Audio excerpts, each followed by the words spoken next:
Their last 6 take the floor for the second time in the last couple of weeks, trying to tackle Ole Miss in a Rebel team that is floundering as we close out the regular season.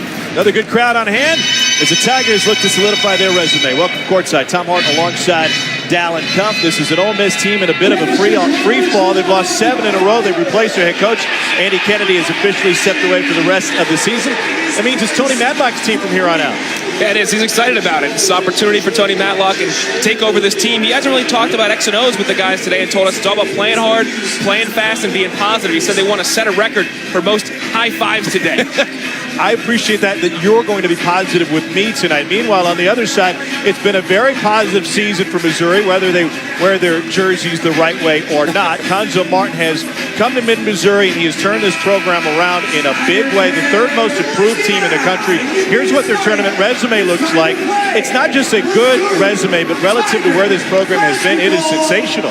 It's tremendous, and he should be starting to get some looks for National Coach of the Year. I mean, what he's done here, I think Michael Porter Jr. goes down 2 minutes into the season.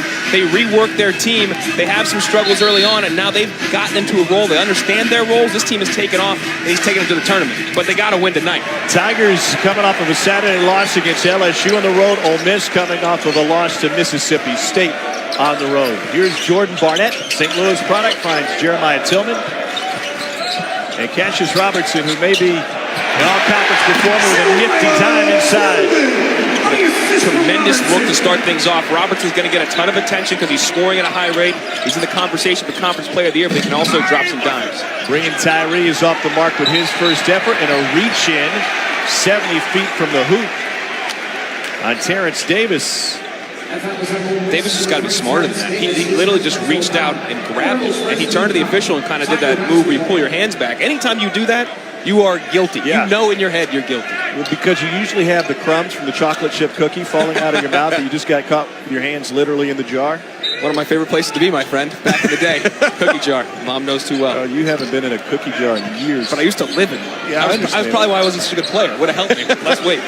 Here's Cullen Van Leer with the touch for Missouri. This is a Tigers team. It's a fantastic shooting team. Great defensive squad. They turn the ball over a lot. Jordan Barnett's off the mark, and Bruce Stevens brings it down. Back-to-back possessions, cross screens, looking to play inside out early on the Tigers are. And Matlock told us today that he wants to turn up the tempo a little bit. Let his team play free and loose. Extra pass to Bruce Stevens. And he almost fouled 90 feet from the hoop. Guys love playing fast, Tom. So I mean, usually guys want to get out there, they're going to run, they want to play up and down. So if you're going through some struggles, which this team is, that's usually something just to get the guys going. Play loose, play positive, play fast, have fun. Camus Hyman, 10th in school history in blocks, comes up with his 94th, and then Jeremiah Tillman returns a favor. Rejecting the shot from Bringin Tyree. He played almost a minute and a half, and Jeremiah Tillman hasn't picked up a foul. That's a huge key. It's a joke because it happens a lot, but that is a huge key for this Missouri team. Him staying out of foul trouble. He averages 7.5 personal fouls per 40 minutes played, which is an astounding number. Cuonzo Martin has changed the way they defend the high pick and roll to try and save his center from picking up silly fouls 23 feet away from the basket. Talk about a mind meld. I looked down to see what the number was right there. You were all over it. How many fouls per 40? It's also how many cookies I usually eat since we're staying on that subject. Here's Barnett with a transition triple. It's a good look from Missouri. They can get out and run early offense. They'll take those early threes. They take a lot, but they make a lot. Tyree off the bounce. And Bringin Tyree, the sophomore from Somerset, New Jersey, has Ole Miss on the board. These two teams met 2 weeks ago in Oxford at the Pavilion, and Ole Miss jumped out to an 11-0 lead in that game. Missouri turned it over 6 times in that span, but then bounced back in a big way to come from behind and notch the victory as Bruce Stevens commits the personal. Second on Ole Miss. They worked on this a lot in shoot-around, this simple roll-replace action. They really got killed on it in the game in Ole Miss, and here it is again. Stevens has got to slide over there and meet him. They're Xing, if you will. They're going to switch the bigs. The bigs are going to switch, but Stevens has got to meet him higher up. Can't allow that entry pass so easily. Missouri just 1 for 6 from the floor to start this game. Partly 1 for 3. Ole Miss is 1 for 6. Where you're looking for Barnett, got a height advantage. Working on DeAndre Burnett. Shot clock at 2. And Missouri cold but close. Horseshoes and hand grenades, they'd be up a few. Tyree got it from deep. Bringing Tyree's got a couple of buckets, and Ole Miss is in front. He's playing cornhole. These guys are playing horseshoes. It's a different game. With the weather coming through tonight, we all might be playing curling on I-70. Tillman finds Puryear. Tigers missed a bunch of bunnies on Saturday against LSU. It might seem simple, but a positive to see Missouri hit an up-close shot. Tyree gets it back, re-tees it. The mulligan's good. Tyree's got all 8 for Ole Miss early. Best time to shoot a three-pointer off an offensive rebound. Good hustle by the Rebs and good shot.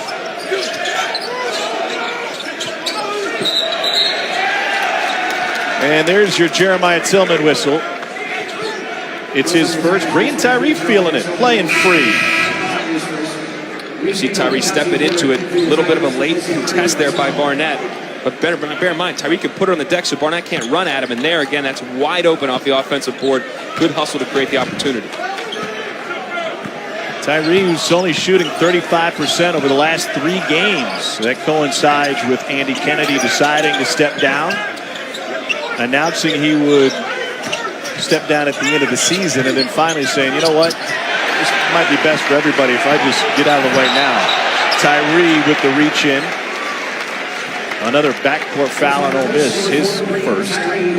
Obviously, it's a really tough situation for Andy Kennedy. You've been here for 12 years. You've taken this program to another level, but as he said, he couldn't reach the team. So you wonder what else you could do. Him stepping away was his last resort. I mean, he cares about the guys, wants them to finish out the year strong.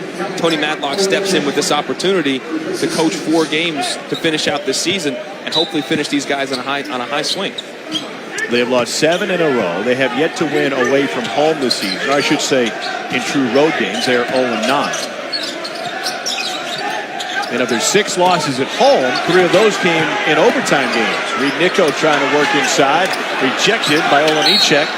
Dominic Olenichek with a big-time block. He's been MIA over the last 3. Only 1 rebound for the 7-footer in the last 3 games for Ole Miss. Got to be more active. More activity on the boards, more aggression. It probably speaks to the effort that Andy Kennedy was looking for from his squad. And I played on a team, unfortunately, my freshman year. I mean, we were comedically bad. It was like a dark comedy how bad we were and how many games we lost in a row. How many was it? 18, my friend. And I was going to act like I didn't remember. I remember quite well. There should be a mockumentary made on how bad that team was. But the point remains, we knew our coach, Armand Hill, was going to get let go, essentially. And it didn't, we just had a fungus. It was like a negative energy around the club. That is where this Ole Miss team was kind of at. What else can you do? And Andy stepping away is kind of a last resort. Bree and Tyree's playing loose tonight. He's 3 of 6 from the floor. The rest of the team 0 for 4. And that'll end with Markel Crawford hitting his first triple. Crawford brought tremendous energy to shoot around. You see him do it right now. As soon as he made that 3, he didn't pose and hang out. He is yelling, he's communicating. He's at the bottom of your screen now, trying to talk out to all his guys. Great communicator. And great help by him there, too. Dante Porter can shoot it from deep. I don't think you want to run a dribble handoff with your bigs out there, but that's what happens. Here's Geist. Missouri out of sorts on the offensive end. Geist lost his man and hits the gimme. Tremendous 24 seconds of a possession by Ole Miss. Did a great job of getting back. Tremendous conversion, communicating. I mentioned Crawford on the help, but then a breakdown. You still have to guard the ball, and Geist was able to go one-on-one and take his man.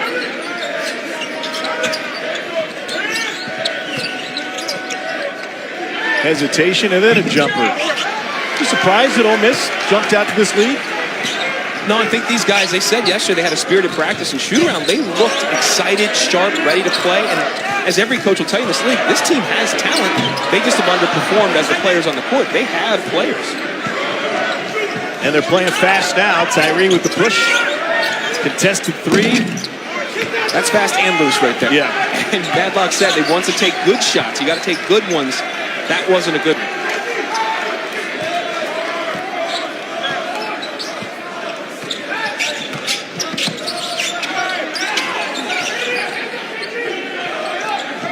Porter working on Hyman.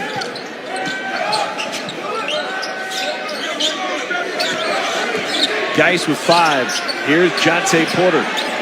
Got it. Pretty stroke as Porter knocks down to 3. He had a great game last time against Ole Miss. He went for a double-double. 18 and 13 with 2 threes, 5 blocks, 4 assists, all of that in just 23 minutes. That is efficient. Crawford gives it up. Burnett, great ball fake.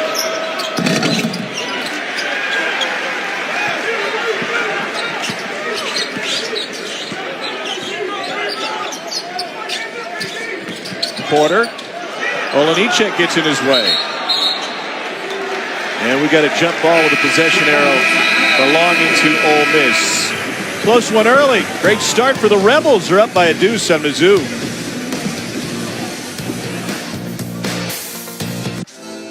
You may reveal. And the rain continues. Ooh. As the Earl of Sandwich, I dub thee The sandwich. There was a time when the next big thing in food was stuffed between bread. Now, the next big thing is the Capital One Saver Card. Earn 3% cash back on dining, 2% on groceries, and 1% on all other purchases. what's in your wallet. Go!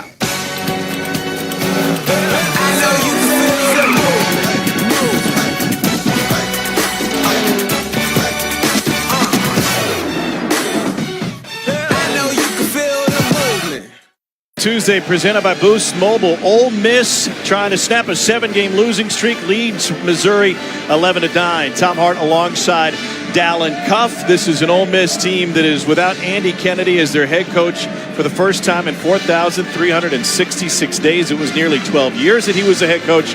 He announced he was going to step down at the end of the season, decided now would be a better time, so Tony Madlock will be the head coach for the remainder of this season for the Rebels. Andy Kennedy did so much for this program, taking it to new heights it hadn't been in a long time. But Tony Madlock's team now, as he told us, he has an opportunity of 4 games here to take this team and finish strong out this season. What's he want to do right now? He didn't talk X's and O's and shoot around. Play hard, play fast, and play loose. They played free and loose tonight. Meanwhile, Missouri is a tournament team once again. And finally, once again, Conzo Martin has been an impact coach in his first year here at Mizzou. He should be getting some talk about national player, the national coach of the year right now, what he has done. This team was 8-24 last year, 3rd biggest turnaround in the nation. They lose Michael Porter Jr. the first 2 minutes of the season. They reassess their squad. He's got them in the tournament as of now, but they have to win this game at home. Great cut and finish. Terrence Davis off the bench. He's been off the bench the last 2 games. He was the guy that Ole Miss was really leaning on this season, but just hasn't performed up to expectations. One of the reasons that the Rebels are under 500 and 4-10 in conference play, riding a 7-game losing streak, and they have yet to win a road game this year. Here's Kevin Puryear for Mizzou. Lost it on his way inside. It will go to Ole Miss. 4-point lead for the Rebels. Conzo Martin has done all of this for Missouri this season without Michael Porter Jr. Got another heavy workout before their shoot-around today. Was the first one on the floor. Got some early shots in once again before the game tonight. Has a doctor's appointment Thursday, and the number 2 recruit in the nation still hasn't played since November 10th. And he looked good in his workout, too. I mean, his form was good. He looked confident, looked comfortable. He's still obviously working back into shape, and he's still not playing. He's not even working out at 100%, but his workout looked good. He looked like a guy that's ready to play. Ole Miss has hit 4 3.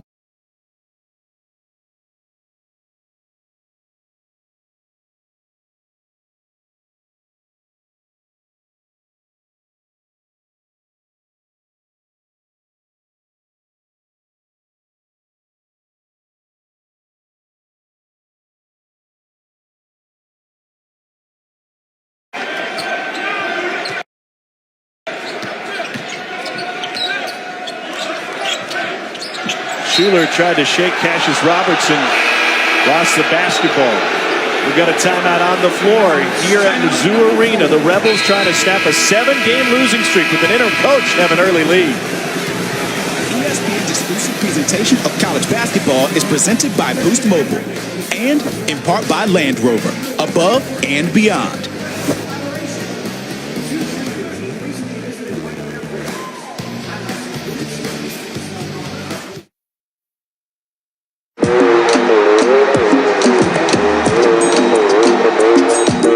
say you don't choose the app chooses you. It can stream the games and shows that I love, and it's there whenever I need it. Welcome back to Super Tuesday, presented by Boost Mobile from Mizzou Arena in Columbia, Missouri. You're watching the SEC on ESPN. This is a Missouri team that is already the third most improved team in the country, and they've done it without one of the top recruits in the country. Michael Porter Jr. played the first 2 minutes of the season and hasn't been seen from since. Welcome courtside, everybody. Tom Hart alongside Dallin Cuff. We saw Michael Porter work out today, and he looks closer to returning, but the timeline really hasn't changed. It won't until at least he goes and has another doctor's appointment on Thursday. What did he look like to you? He looked good, just to say it flat out. We know he has the skill level. We've seen it before he got injured. Well, it's still there. His jump shot looked good. He did some simple, basic ball handling moves, threw some cones at times, and pull-up dribbles into shots. And he looked good. He looked confident. The only thing is it takes a long way to work your body fully back. And he was winded after, not much exertion because he wasn't going 100%. He can't yet, obviously. So he's got a long way to go, but he still looks good for right now. And hopefully for him and this program, he gets a good doctor's appointment on Thursday night. We'll see him before the end of the season. He's a projected lottery pick. The latest mock draft on ESPN had him going number 6 overall. And certainly would be an impact player no matter when or if he's able to hit the floor again for Missouri. Devontae Shuler for 3. And this Ole Miss team is hitting threes left and right so far tonight. They take a lot. They take almost 93rd most in the country in terms of percentage of shots taken to three-pointers taken, but they make only 33%, which is bottom 80 in the nation. So they put them up. If they're going in, they can be really tough to beat. 5 of 7 from deep so far tonight. Here's Puryear, kicks back corner Van Leer. I want to close the book on Michael Porter Jr. here quickly. The workout footage we just showed you was pregame today. It was a more rigorous workout on the floor that we saw before shoot-around earlier today. The Tigers go to Kentucky on Saturday, and then they go to Vanderbilt on Tuesday. What you saw today from Michael Porter, just from a basketball sense, if he is cleared on Thursday, could you see him playing on Saturday against Kentucky? It would have to be incredibly minimal minutes just because his wind is not even close to where you need to be. And that's the hardest thing. Whether you're come back from injury, you're riding a bike, you're doing pull workouts, whatever it is, getting in these 94 feet, playing a game situation, particularly against Kentucky, that's a whole different animal. So we'll see what happens. But I don't think he's going to be there Saturday. Burnett missed the 3. Here's Cassius Robertson, who's having a breakout season for Missouri. And Tillman with the follow slam. That dunk makes it a 7-point game. Missouri, which has won 5 out of 6, trailing on their home floor to a team that has lost 7 in a row. Missouri's in the tournament as of now by our guy Joey Brackish, Joe Lenardi, but you can play your way in, you can play your way out. A home game against a team that's lost 7 straight. It's pretty much a must-win for the Tigers. Terrence Davis gets one. That's his second triple of the night. That one Konzo Martin will live with. There have been some open ones that the Tigers have given up. That one was contested off the bounce. They'll live with that. Ole Miss is feeling it right now as a group. Robertson gets it to go. Catch and shoot. And he's got his first 3. Guys who is 6th in the league in scoring. Last few possessions, Ole Miss has gone zone, and Missouri at first was on their heels, but a little more comfortable, got some good looks the last 2 possessions. Tillman with the block, his second block of the night. Rebels playing free and loose, playing confident. Fast, loose, and positive, and guys are feeling good. But again, Konzo Martin will live with that shot, hand in your face. Kevin Puryear, guard to guard. Okay, back the other way. Good skip pass across the zone. Hands and feet ready, catch, shoot. Robertson makes 3 of those a game. That's top 5 in the SEC. Rebels have made 6 of 9 from deep. They average 8 made 3s a game. This is a Rebel team that came out flat in their rivalry game at Mississippi State this weekend. But they are feeling it tonight. That's a deep 2 that they're going to go back and check next time they get a chance. And Tyree's got 10 of the Rebels' 26. Talked about that a lot in shoot-around. If they would play a ball screen a certain way and get Brandon and Tyree going downhill, they'll break that down later. But that was a really good execution of what Tony Madlock was talking about in shoot-around. And then conversely, the defensive end, not so much. Poor communication on the backside of the zone, wide-open shot.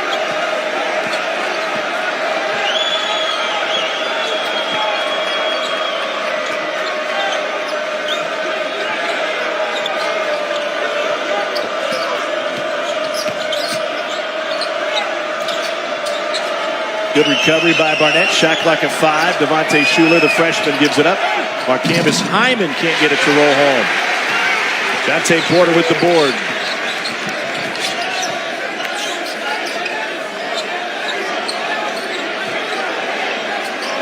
Reed Nico tied up, no whistle. Here come the Rebels the other way. Markel Crawford. No numbers. No matter. Takes it off the glass. Keep saying it. Free, loose, and positive. Tony Madlock says he wants to set a record for high fives in one game. Well, these guys are playing positive, playing together, and they've got a good energy about them right now. Geis finds Nico. And gets the whistle. That time it's the first. Markel Crawford. It's a 28-20 lead for Ole Miss on the road in Missouri, trying to snap a 7-game losing streak.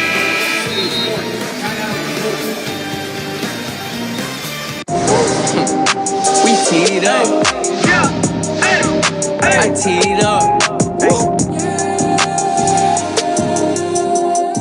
Thunder Warriors tonight at 8:30 on ABC, presented by YouTube TV. Wednesday, it's an ACC Sonic blockbuster double feature. North Carolina, Syracuse at 7, Louisville, Duke at 9. Wednesday on ESPN. Tom Hart alongside Dallin Cuff. What a year it's been in the ACC. Virginia currently projected to be a #1 seed. Tony Bennett's team has been sensational. Duke, despite the lack of defense this season, can we call him Duke? Yeah, that's Coach Greenberg loves that one. That's right. And then Clemson and Carolina, both 3 seeds. That is a top-heavy league right there. Yeah, a lot of talent. I mean, Clemson, one of the surprises of the season. But, I mean, these games coming up tomorrow night are going to be fantastic. We got some blue blood programs, teams that are trying to play themselves into the tournament like Syracuse. It's going to be a lot of fun to have those back-to-back games tomorrow night. I said top-heavy. I didn't mean to imply that all the talent was at the top. But in terms of elite teams, the ACC's got more than anybody. Yeah, well, that said, I thought the league would actually be better. I thought they would have teams, when you think about Notre Dame, the injuries they've gone through without Bonzie Colson for most of the year, they're battling, trying to keep it alive, and they could have one of the most interesting bubble conversations. If Colson does come back and they win a game or two in the ACC tournament, how do you keep them out, given he didn't play, and that's when the team changed, and if he comes back and he can play, well, where do you draw the line? I mean, when a guy misses that much time, how can you assume where they would be, especially in a league with that kind of talent? It's more about their non-conference wins, and then they do have some conference wins as well without him.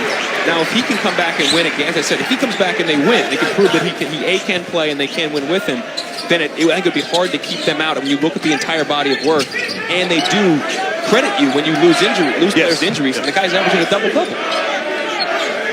It's not like he's the only guy that's been hurt this year. Exactly. Rex Pfluger was out last game. Matt Farrell's missed games. These are all starters, key players. Porter lets another one fly. He's already made 1 3 today. He's able to track down his miss. A little floater from the big fella. Stevens comes out of there with it. Terrence Davis will push, step through. Beautiful move by Terrence Davis. He has 10. Bree and Tyree has 10. They've combined for 20 of the Rebels' 30. Now, that's no big surprise because this is an Ole Miss team that gets 71% of their points from their guards. Stevens denies inside, taken away by the Rebels. Tremendous job by Stevens, sliding over, recovering to bodies. He didn't do it early in the game, gave up the layup. This time he did.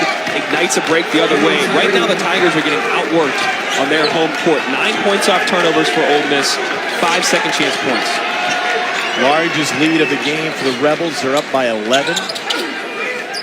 This is an entirely different Ole Miss team that we're seeing tonight. The overplay, the passing lane. Out front, Terrence Davis with another bucket. Konzo Martin seen enough.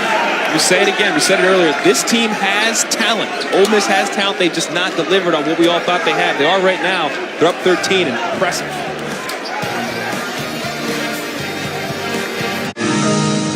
They were welcomed and saluted, then challenged and tested. Before they were champions, they were the rookies at the Masters.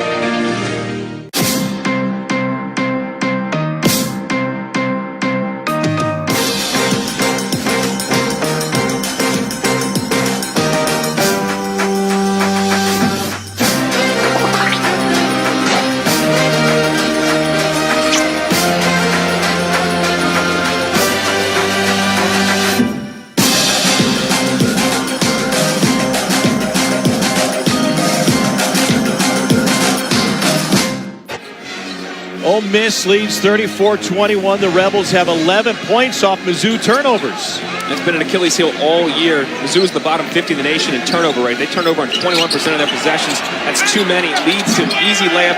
Good little touch passing on the interior by Ole Miss to get the layup. But they have been outworking and outplaying Mizzou right now.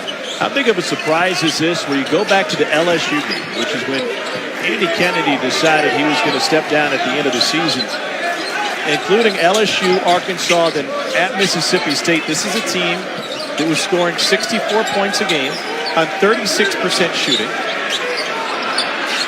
They were -8 assist to turnovers. I mean, they were awful in every sense.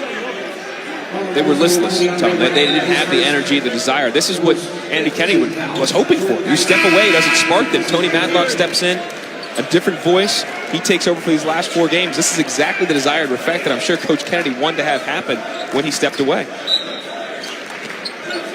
Andy Kennedy was a head coach for almost 12 full seasons at Ole Miss. He took them to heights they hadn't really ever been. Cassius Robertson catch and shoot. Decided to end his run early. He hands it off to Tony Madlock, who's sitting in the head coach's chair for just the second time in the first since March 4th, 2009. On that date, he was an assistant to Tony Barbee at UTEP. Tony's father had passed away, so he missed the home finale when UTEP needed a win to stay in 4th place in CUSA and get a double bye in that tournament. They are able to knock off a really good UAB team coached by Mike Davis. Deshaun Jackson had 30 in that win for UTEP and Tony Madlock that night. And as Tony said to us, that situation, though, very different. You know you're stepping in for the coach for 1 game. As he talked to some of his coaching mentors, this is now his team. That's how he's approaching it. You're not the assistant. This is now your squad, and you've got to lead them as such. And that's the message you need to get to the guys in uniform, too. 100%. This is my team. This is how we're doing things. And this has been his message. Play hard, play fast, play loose, have fun. Cassius Robertson foul, chance for a 3-point play. Terrific job by Robertson, just probing, putting that shoulder down. When you get your shoulder into the defender's hip, he is done. He is done for. He turns that corner, and help was there late, and then he finishes with a beautiful kiss off the back. Cassius Robertson is a grad transfer from Canisius.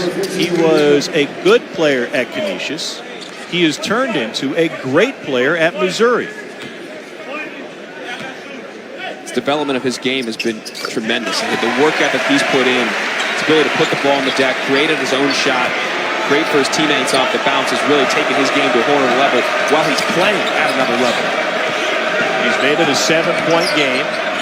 Devontae Shuler left it short.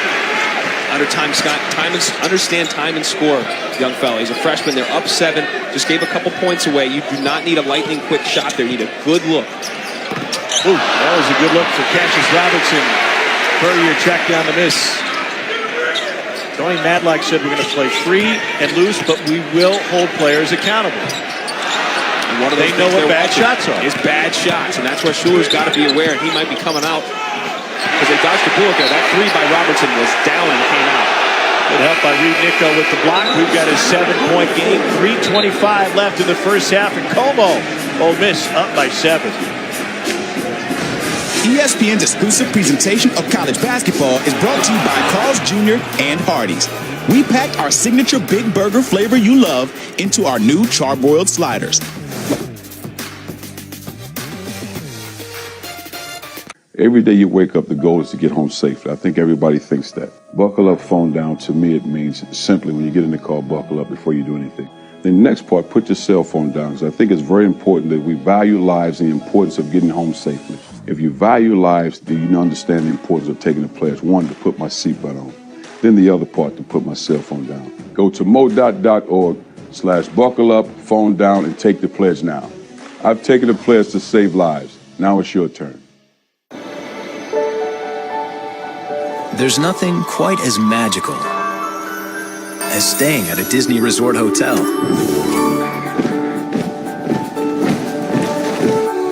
So imagine complimentary rides to and from the park, even extra time with your family in the park. And now create a 6-night, 7-day package including a select Walt Disney World Resort hotel room and theme park tickets for as little as $98 per person per day for a family of 4.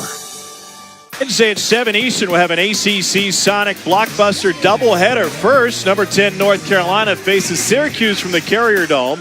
Then following that game, Louisville takes on number 5 Duke at Cameron Indoor. Both games are on ESPN and, as always, on the ESPN app. Well, trying times for Louisville in their basketball program. 2015, the NCAA opened their investigation in the Sex for Pay scandal, handed down sanctions for that scandal last June. Rick Pitino and athletic director Tom Jurich were both fired in the fall. And then just today, the NCAA denied their appeal. They have forced Louisville to vacate the 2013 NCAA title, the 2012 Final Four trip, and 108 regular season wins. Dallin Cup, what do you think of that punishment? It's no surprise, to be honest. I mean, this is one of the weapons that NCAA has at their disposal when there's some of these extra benefits type issues. Now, vacating wins to me and you, I don't think it means anything. Everybody's going to remember they won that 2013 championship. That's not going to change. The reductions in scholarships, the $15 million they're going to have to be, they're not going to get because of conference revenue sharing they don't get from 2012 to 2015. Those are bigger hits in terms of the program going forward.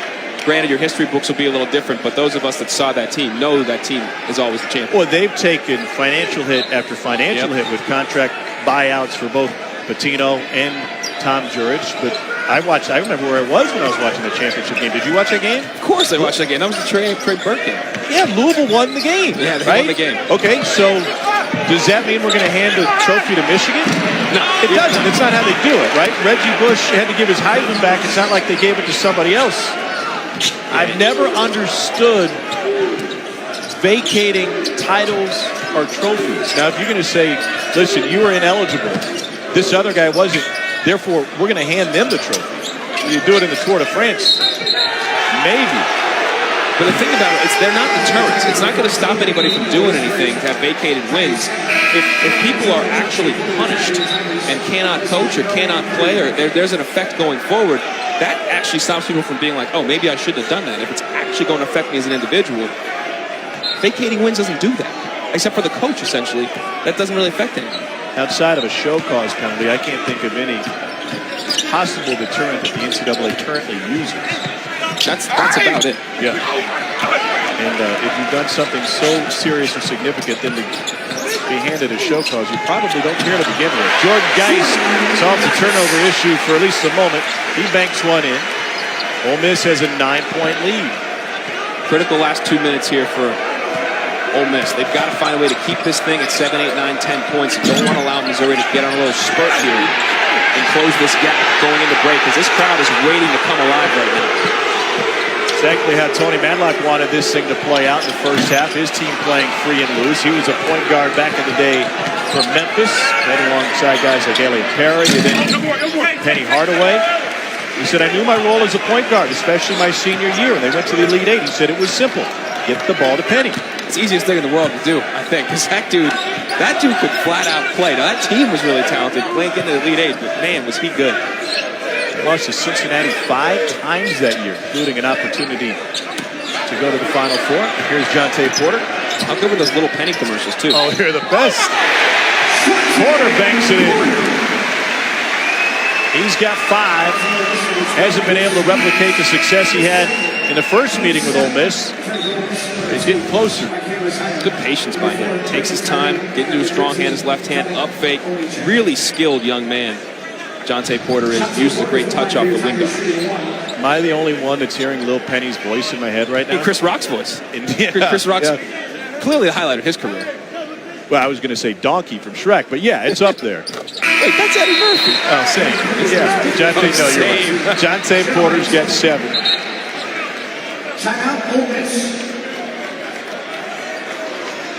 Ole Miss with a 6-point lead on Missouri. We talked about the decision Andy Kennedy made a couple of games ago to step down at the end of the season. Won 20 games 8 times in 10 years. He averaged 21 wins over a 10-year period and was the winningest coach in school history, 2-time SEC Coach of the Year.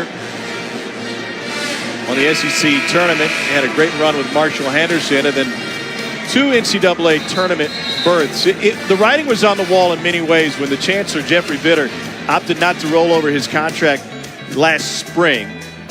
Now, Bitter had previous stops at both Kansas and Duke, also had a stop at Purdue.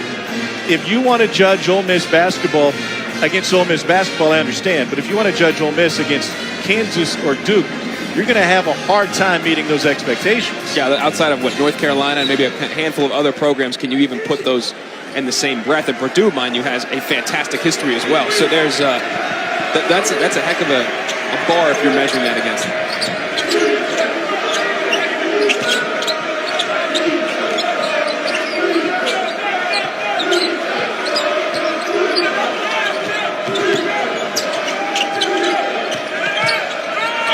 Tyree finds Hyman. Nice slip in the slam. It's the second time they've played that ball screen that way, where they ice the ball screen. They won't let Tyree come off of it. So Coach Matlock told me he wanted to get downhill, be aggressive, go at the big. The first possession they did it early in the game, he made a jump shot. That's him. He kept probing and found the cutter going down the middle. Dante Porter had to fight for it. And we've got a jump ball that will stay with Missouri. Coming up on the Land Rover halftime report, plenty to talk about, including Spartans clinching a share of the Big Ten and another Atlantic 10 overtime thriller. Rhode Island coming off that loss to St. Bonaventure Friday. The Dan Hurley's team bounced back. They'll cover all that and more at the half. Bonnies are a tournament team in my mind. Jalen Adams, one of the best guards in the country. Mark Schmidt, a fantastic coach, does a great job for St. Bonaventure. The numbers have been really impressive this season. Well, we talked about a pivotal point. This is a big possession. You cut it to 5 or 6. You can steal a little momentum going into break. Geist inside. Wow! A circus shot. Geist is going to the line after throwing it up blind. I'm not sure if you have a bruise on your arm. I didn't mean to elbow you there, but I didn't want to yell over your call. What a finish. The first question I had is, why are you giving it to Jordan Geist on the block? He's 6'2". It was a good cut behind the defense. You lose sight of your man. That's a horse shot right there. With some contact. Yeah, and he makes it a 3-point play. Missouri has closed the lead to 5. About stealing momentum. Ole Miss led by 13 at one point. Shot clock off.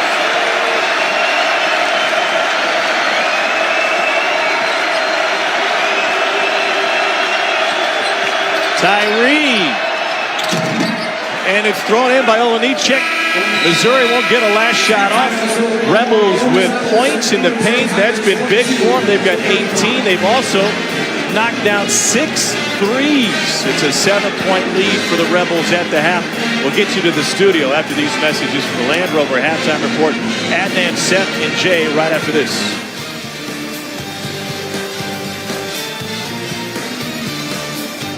At the half, Ole Miss leads Missouri 42-35. The Rebels trying to snap a 7-game losing streak, trying to do it with an interim head coach in Tony Madlock. With that, we welcome you back courtside. Tom Hart alongside Dallin Cuff. The idea for Ole Miss was to play free and loose. I would say they were able to accomplish that in the first half. Free, loose, positive, have fun. That's what Tony Madlock was trying to create here with his team. That was his message, and they've done just that. They came out quick, and they played with confidence for a team that's lost 7 straight. They got open looks. Missouri was a little lax defensively and a little lack of energy early.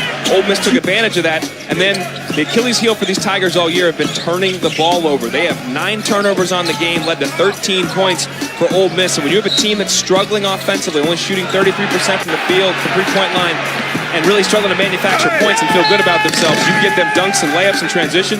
That's a recipe for an upset on the home. 6 threes for Ole Miss, a team that's averaging 8 made threes a game, and then 13 points off of those 9 Missouri turnovers. Missouri had a real advantage last time around when these teams met with their bigs, and thus far, Jeremiah Tillman has 4, Kevin Puryear has 5, Jonte Porter 6, but some of those points have come from behind the arc. The Tigers have not had an opportunity to pound it inside. The high-low row replace action was really effective in the first meeting between these two teams. That's something that both teams wanted to do in terms of Missouri. Go out there, screen a guy high, roll him into the post, look for that look. If not, pop a shooter the big to the top and make Ole Miss guard that. And they struggled early on. Ole Miss struggled the first possession of the game. Robertson dropped one down for a dunk. But since then, they haven't run it that much, and Ole Miss has communicated better through handling that action. That's been one of the keys into this game. Also, just keeping the ball out of the post. They've had guys be aggressive, recovering to bodies, being physical in the interior. Missouri won that first meeting 2 weeks ago, 75-69, down in Oxford. Ring and Tyree had a magnificent first half. He had 12.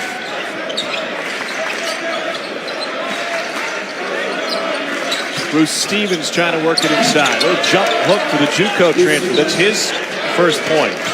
Just about everybody for the Rebels has scored tonight but seen the floor, the only exception being DeAndre Burnett. A lazy pass from Jordan Geis. Bree and Tyree with the length, and he goes into the mascot. He'll go to the line. And Geis gets the start here for the second half, and that's when you don't want to see for Conzo Martin. You talk about turnovers, taking care of the ball, but part of the reason this has been an Achilles heel for this team is they really don't have a true point guard. A couple guys transfer out. Robertson really is better as the off guard. Geis not really a true point guard, and you see that affecting them sometimes. But that right there is just a lack of execution and a lazy pass, like you said. By the way, news on that front for Missouri. Terrence Phillips, who had been suspended the last couple of weeks, is no longer a part of the men's basketball program here at the University of Missouri. Ray and Tyree knocks both free throws down. He's got 14. Averaging 13 points a game in conference play.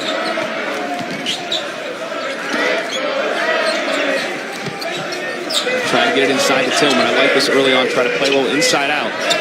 But well defended by Hyman on the inside. Cassius Robertson got by the first wave. Another jam for Tillman on a follow-up. Robertson's too good. If you allow him to straight line, it was a straight line drive. He just ripped it low and past the defender, causing Hyman to help, which allowed Tillman to be available for the offensive board. Tyree's got 14.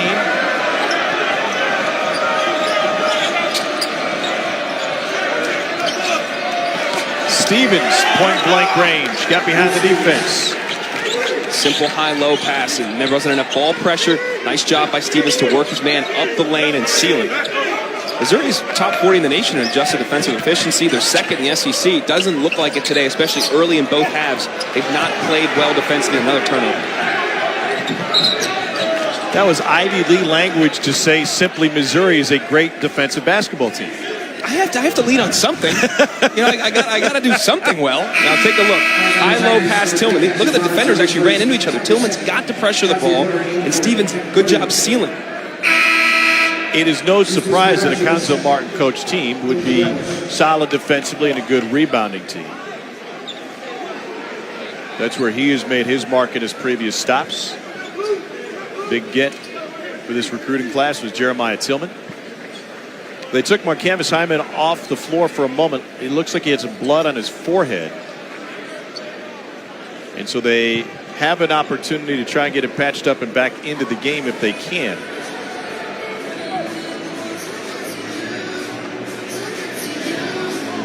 Might take a minute. This is an Ole Miss team. We've used the phrase before, trying to play free and easy under Tony Matlock.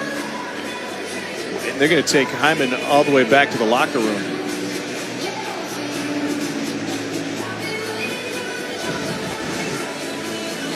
Number 2 in blue. Caught an elbow inadvertent from Jeremiah Tillman. I didn't see it happen live, but I noticed it was such hard contact. You see Tillman checking his elbow. Yeah, that's not good for Hyman, obviously, taking a shot like that.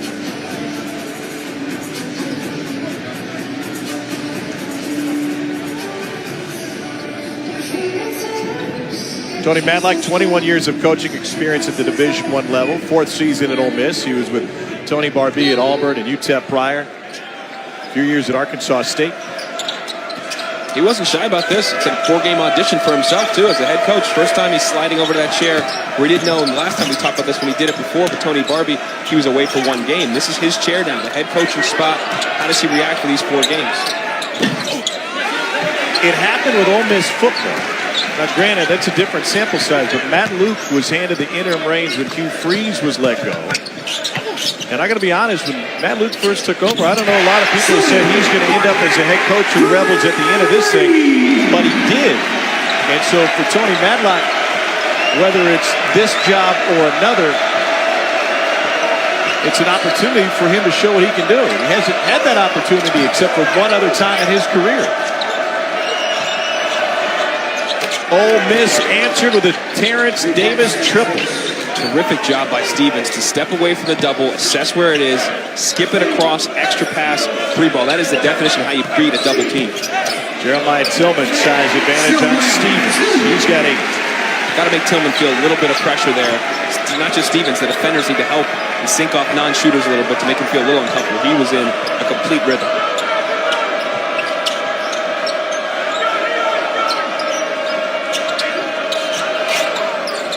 Yusuf Frumanovicius throws in a 3. Frumanovicius comes right in, buries a triple. Why not? I just wanted to say that name. 5 threes against Texas A&M Corpus Christi, but not a whole lot of them on the season. Tillman took a bump from Terrence Davis. It's the second on Davis. Number 8 Kansas takes on 6th-ranked Texas Tech in our Saturday primetime game, presented by AT&T at 4:15 Eastern. This one could determine the Big 12 regular season title, with both teams sitting at 10-4. Following that, our Saturday showcase game, presented by 5 Hour Energy. 5th-ranked Duke plays host to Syracuse. We'll have to see if Marvin Bagley III is back for this one. Both games on ESPN and the ESPN app if you're out. They may not need Marvin Bagley, who been playing recently. And Tillman's going to get teed up if he's not careful. Pat Driscoll wants to talk to him, and he's going to bring him over to his coach, Conzo Martin. Driscoll, I think, called Tillman out of bounds, and he's going to get a scolding from Pat Driscoll in front of his coach. A lot of times, if you knock the ball out of the referee's hand, they're going to tee you up automatically. Taking a look, Crawford went down. Talking to Mike Stevens now.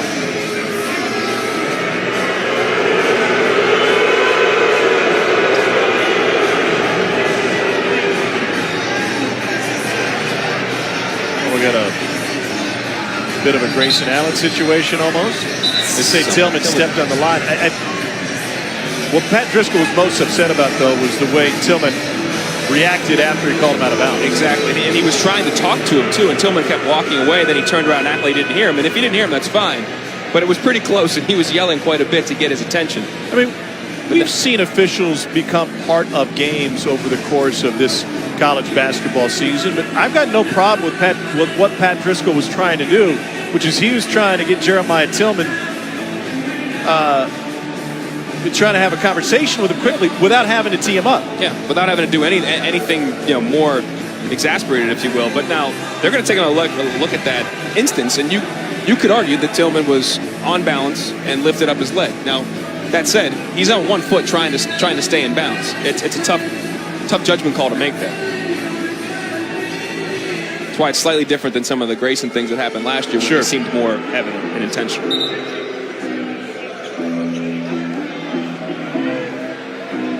All of that, and it was a Missouri turnover.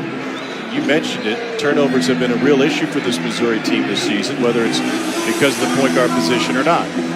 Yeah, and sometimes turnovers can become infectious almost. You start to turn it over, and it becomes like a disease that goes through your team. Everybody becomes careless with the ball. Sometimes guys try to do too much, especially when you're down. You're trying to overcome. And right now, Ole Miss playing in a rhythm, only 1 turnover. Now, Missouri doesn't force a lot of turnovers. They usually play good, solid, sound defense. But the 12-to-1 ratio difference here right now in the offense that the Rebels were able to generate off those turnovers has been huge.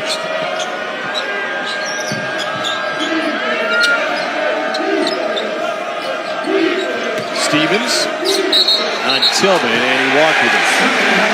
They've had some success early in this half. Stevens had that one little jump hook to start it off. They doubled him, so then he kicked it out, and that created a 3. That time, good defense in the interior to go one-on-one and get a stop there, force a travel.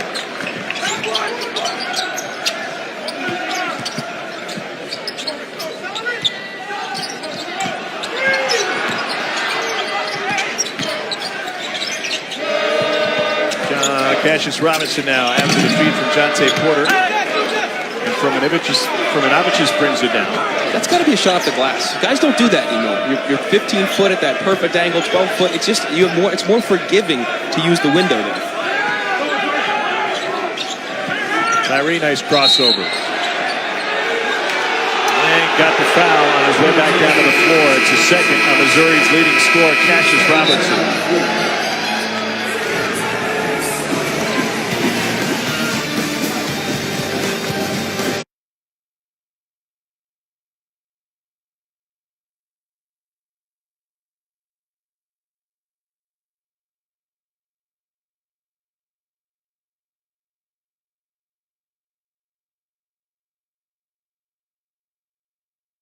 Welcome back to Super Tuesday, presented by Boost Mobile. Mizzou Arena, home of the Golden Girls. You're watching the SEC on ESPN. From Columbia, Missouri, where the Tigers haven't made it to the NCAA tournament in a few years. 2013 was the last time this program played in the postseason. Conzo Martin trying to get him there in his first season here in mid-Missouri. They have a BPI of 44, an RPI of 23, neutral site loss.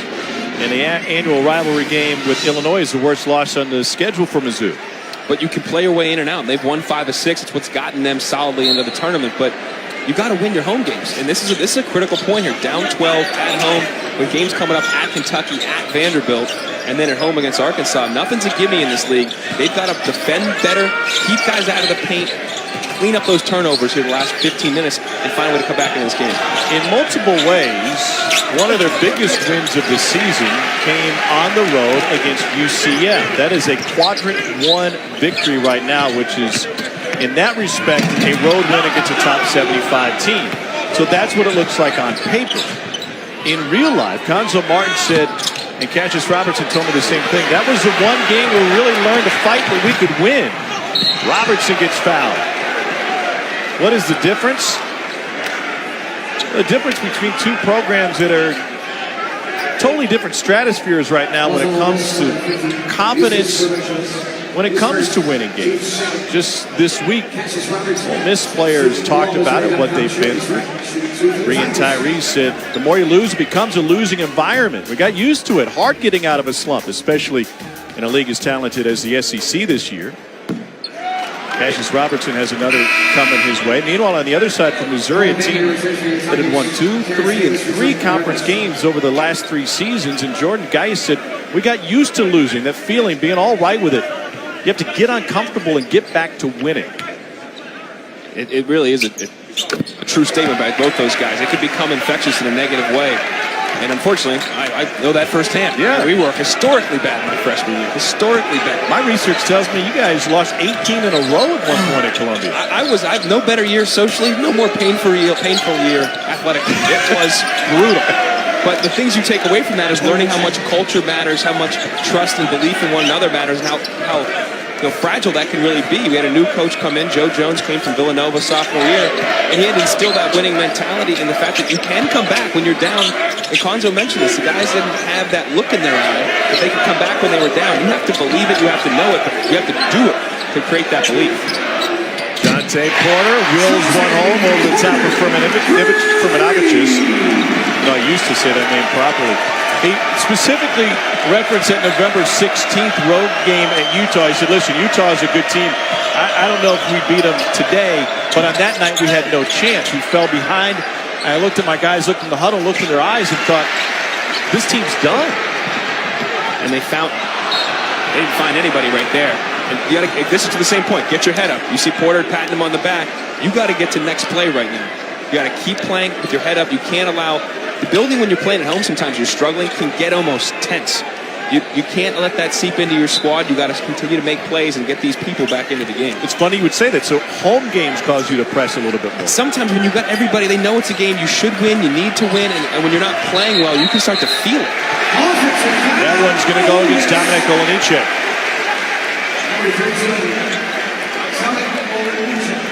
That pick and pop with Jonte Porter and Robertson, they ran that and Porter got the 3. They should look into that again because they've had some success there.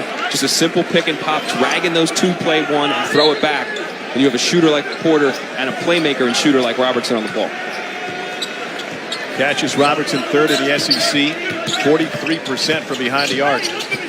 Geis weaves his way through it away. Another turnover for Mizzou. And then Terrence Davis couldn't squeeze it. Goes Superman across the hardwood. Tip off your weekend with our star-studded NBA Friday doubleheader. 8 Eastern, 7 Central. Karl Anthony Towns, Jimmy Butler, and the T-Wolves are in Houston to take on Chris Paul, James Harden, and the Rockets. Then Dennis Smith Jr. leads the Mavs against the Lakers. Our coverage begins with NBA Countdown at 7 on ESPN and the ESPN app. Good day of hoops right there. The NBA getting going again. There's the over place action. They started picking pop action. That time, though, did not handle it in terms of rotation properly, and Porter found him wide open. Timeout. Tony Manlock at Ole Miss. Missouri has closed to make it an 8-point game. The Tigers have enough gas to complete the comeback. Back to Columbia in a moment.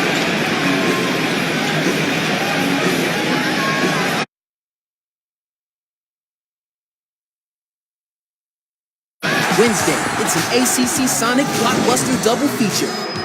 North Carolina, Syracuse at 7, Louisville, Duke at 9. Wednesday on ESPN. We're going to that action with Syracuse still sitting on the bubble. The last 12 games aren't supposed to count any more than the rest of the season, but you can kind of get a feeling when Syracuse is able to close with some wins against that kind of competition, they could cement their tournament resume. Yeah, it's the difference maker. When you're playing in the ACC, it's the gift and the curse. You got to play hard competition, but you have more opportunities to win tough games. They have Duke, Carolina, and Clemson, 3 of their last 4. You see where they are in the standings. Those are big opportunities for Cuse. If they can win 1 or 2 of those games, it's probably enough to get them in to at least that last automatic bid. 4 teams in the top 15, including number 1 Virginia. Ole Miss is trying to avoid the basement in the SEC. They're a game behind Vandy coming into tonight. Bring in Tyree with a pull-up. Switch was late there between Geist and Robertson almost cost them an open shot and given up. Oh, zone from Ole Miss now. I like the change-up of look coming out of timeout.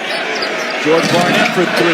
That's an Andy Kennedy staple to change it up on the fly. We haven't seen much of their 1-3-1 tonight. That's also in the arsenal. Both teams actually worked on that a lot, offensively and defensively. Both teams can shoot around today, but we have not seen it. I'm sure Tony Matlock's waiting for the right time to toss that in, because that zone on 1-3-1 can throw you off a little bit. Terrence Davis lances off the rim. Cassius Robertson chases it down.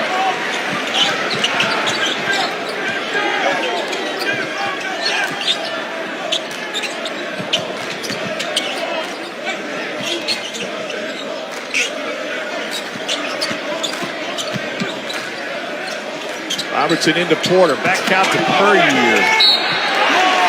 He gets bailed out with the foul. And so Kevin Puryear will go to the free throw line. I think John Tate should have popped there again. When he's the man setting the ball screen. It's a third on Dominic Olejniczak. He's been really effective. Porter's been coming off that ball screen, hopping back to create. He's made a 3 here, though. He rolled right back into the post. But if he would have just stayed out there, Olejniczak and Burnett were on Robertson still. He could have just thrown right back to him. The help man was there. That was a tough pass to throw and a tough pass to complete. But Porter was strong and able to hold on to the ball. Another one coming for Kevin Puryear.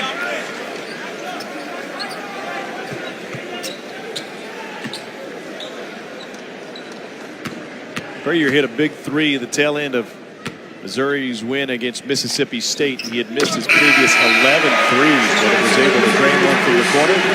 Missouri's made it a 6-point game now. Jeremiah Tillman returning. Home crowd getting back into it. Missouri on a 7-0 run.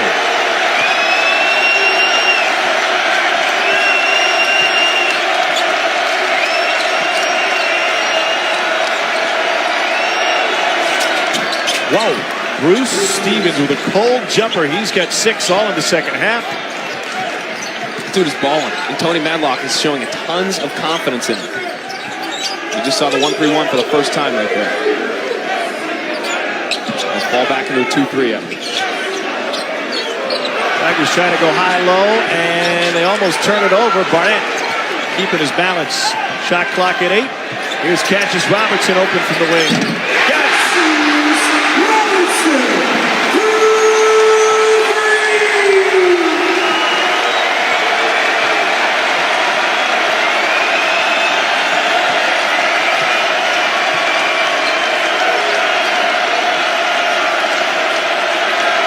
Stevens again. Short this time, but Tillman didn't block him out. Oh, a blocking foul on Jeremiah Tillman. And they're going to count him for bringing Tyree. Two tough mistakes by Tillman there. Didn't block out, late on the help, didn't go for the shot block. But both teams are making plays on both sides here. They played through Roberts on one end. Robertson answers the other end. Great job to send the crowd into a frenzy. But here's Tillman. He's late. He slides Tyree. He's been hooping.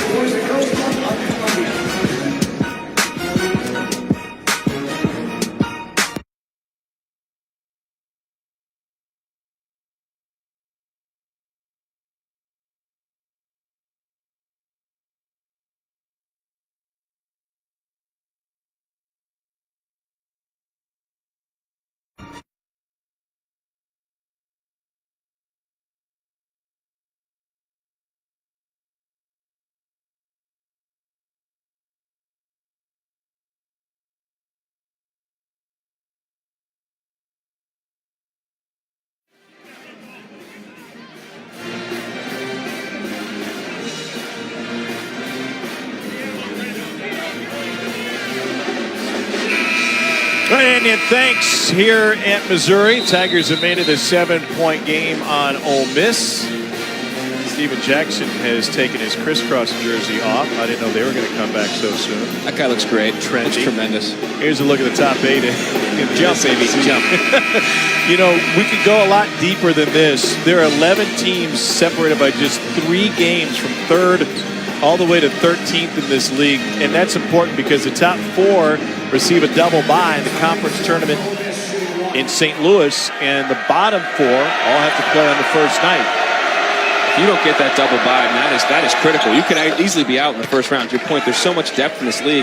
But this league is actually a microcosm of the entire country, in my mind. Nobody has really separated themselves as being a great team. There's a ton of really good teams and talent, and every night is a battle. And that's what you see really across the top 20 or 25 teams, if you will say, in our country.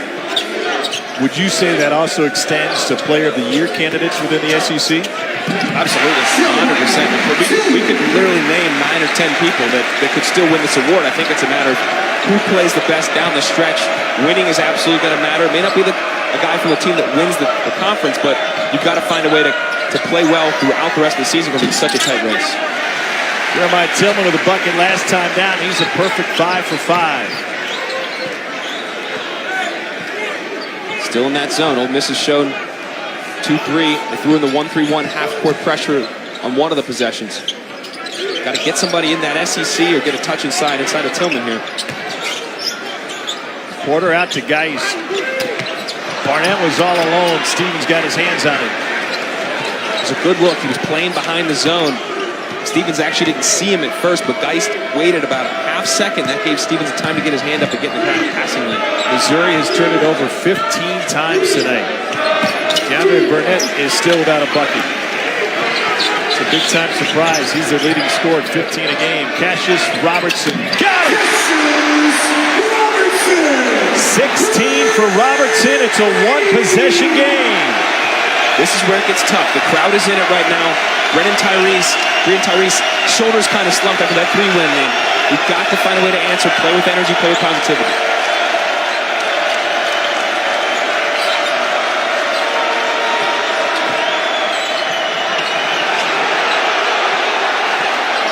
Shot clock at 7. Challenge 3. Baked in!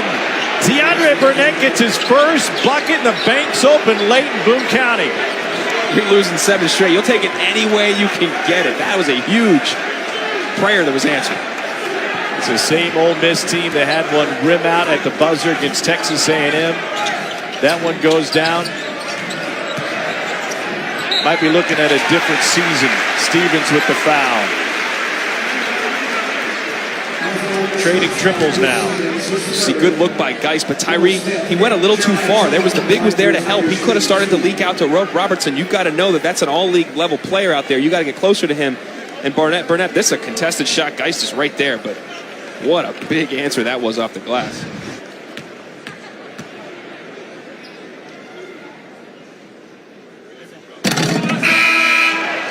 Ole Miss is red hot from deep. The 1-3 that did go in came from Brian Tyree. Came on the road against Texas A&M back on January 16th. That kicked off a stretch where they have lost they have lost 9 of 10 since. And we're talking with Tony Madlock about it. I said, do you believe that one shot can make a difference? Kind of like that butterfly flapping its wings on one side of the world can cause a boulder to fall on the other side. He said, absolutely. These are kids. They're impressionable. That doesn't go down. Guys start playing differently. They don't share the basketball. They get selfish. Not much selfish play from Ole Miss tonight. You used that butterfly line. I didn't know what that was. I'm glad you just explained it. I've never heard that before. Who's the Ivy Leaguer here? I'm really not that smart. I'm glad you guys all think so. One more thing we have in common. A push by Stevens. That is the 4th on Bruce Stevens, who's turned into a big-time offensive weapon this half. They've really played through Stevens well. He's been able to manufacture offense for himself or his teammates. And now him going to the bench really changes the complexion of their offense. They're going to need to get stops, get out, transition. Tyree, Crawford, putting it off the deck and looking to attack. You want to continue to play aggressive and continue to attack. I know you're up 5, but there's 8 minutes to go. There's no time to worry about the clock right now. You got to get up and keep playing a tempo like you wanted to coming into this game. Maybe you should have told West Virginia that the other night. Well, they couldn't get a whistle either. That was a tough one for the Mountain. Oh, you're leaning. You're going huggy, huh? You're going against the Stripes? Hey, that was a tough officiated game, 35-2. Jordan Barnett with his 3rd 3. Closest Missouri has been since it was 5-4.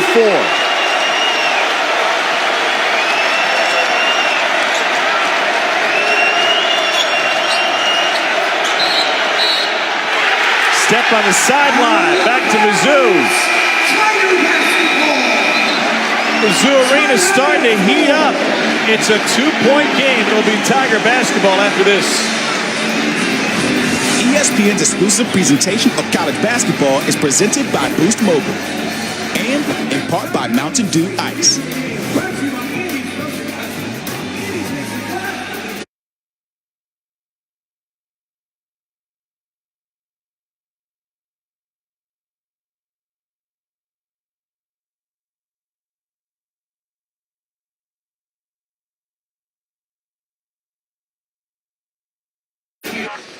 Sports Center after Kentucky, Arkansas on ESPN with Linda Cohen and Mizzou's John Anderson. They'll have former Wildcat Anthony Davis talk about what might have been in New Orleans. Plus, Cubs manager Joe Madden joins the show to share the team's World Series plan. And at midnight, Steve Levy and Barry Melrose host a special edition of Sports Center with Alex Ovechkin and Oklahoma State head football coach Mike Gundy.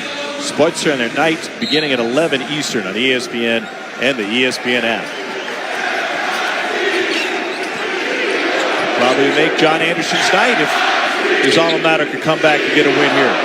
That's true. And they've shot the ball really well in the second half. 5 of 6 from the three-point line. 33% of their offense comes from three-point shots. That is 33rd in the nation. They need to make threes. Nice touch by Kevin Purdy. We are tied at 64. Good aggressive take by Purdy, senior, making a play off the bench.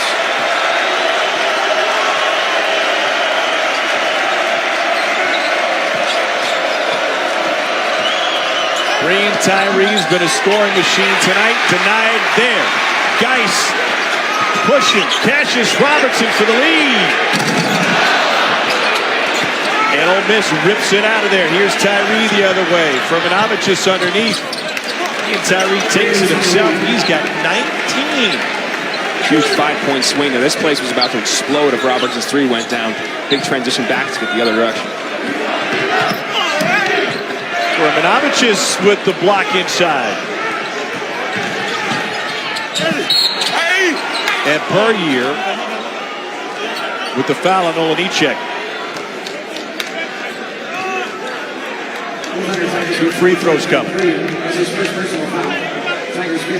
Firminovic has given really good minutes since Hyman went out with a hit to his head. He has not returned, but Firminovic has given good minutes, knocked down a 3. He's played some good D at times. Jonte Porter will enter. Ole Miss is 3 for 3 from the free throw line tonight. Dominic Olenicek from Torun, Poland, started his college career at Drake.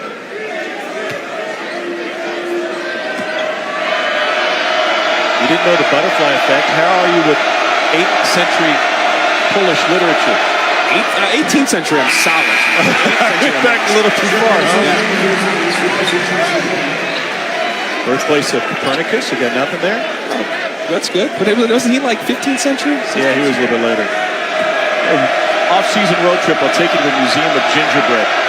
It sounds delicious. I'll take you to the Guggenheim. We'll just put it. Victory lap for Olenicek from the free throw line. It's a 3-point Ole Miss advantage. How costly would a loss at home be tonight for Missouri? It would be huge. Now, they do have opportunities. Obviously, they can win at Kentucky. They've got a game at Vanderbilt, which is not going to be easy, but this would be a painful loss to suffer at home. Every win is critical right now. And the hottest team in the SEC, Arkansas, comes here to close the season. No gimmies. None. Per year, 3 on the clock. Didn't realize Robertson will rise, fire, and won't get the bounce. Nice hustle. Tillman on the other side of the bench. And then Geis is able to get the whistle inside. Jeremiah Tillman went all the way over the bench past the Gatorade coolers. And the play ends with a Terrence Davis foul.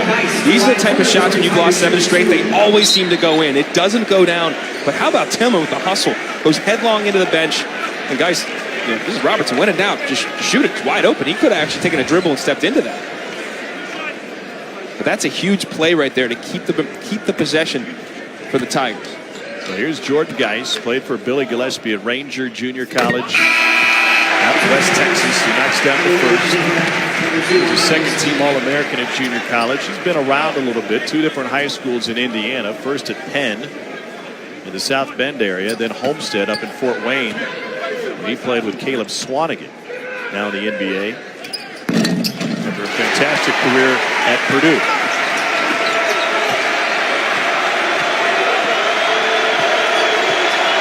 Canvas Hyman back on the floor for Ole Miss after a hand injury in the first half. He's bandaged up. Wofford air ball.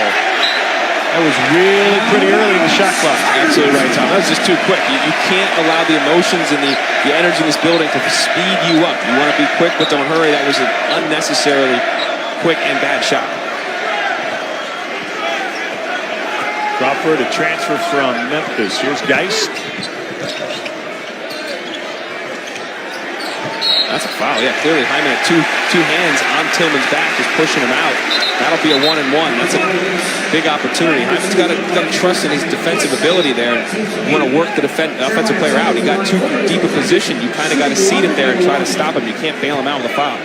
Jeremiah Tillman from East St. Louis High School. Also spent a year at La Lumiere in Indiana. Missouri has tied it. Ole Miss has led for 31 minutes. For a guy shooting 48% in league play, it was a good-looking stroke and a confident shot.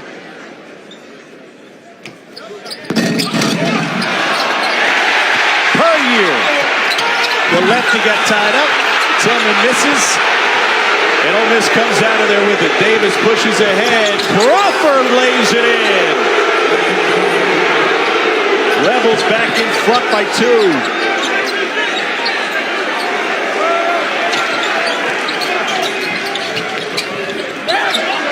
Barnett almost gave it away. Catches Robertson, will reset. Geis, ball fake, 3 ball. Mizzou's in front.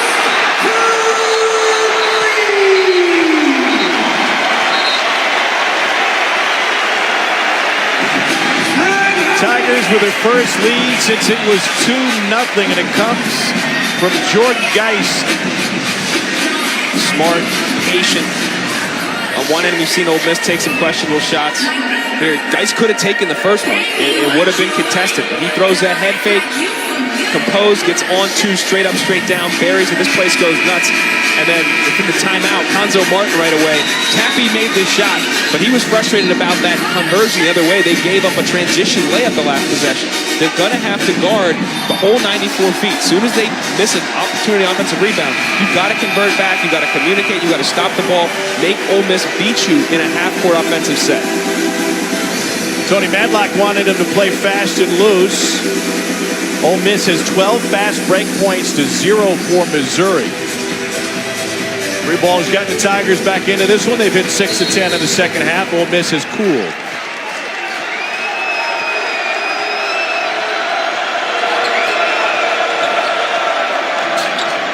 Wow, that is a 2 for Brian Tyree. He's got 21. His career high is 24. Nothing better for a coach when you tell them they're going to play a ball screen a certain, play something a certain way. I want you to go right at that big because he's not going to hedge out and knock down that shot. He does it multiple times this game.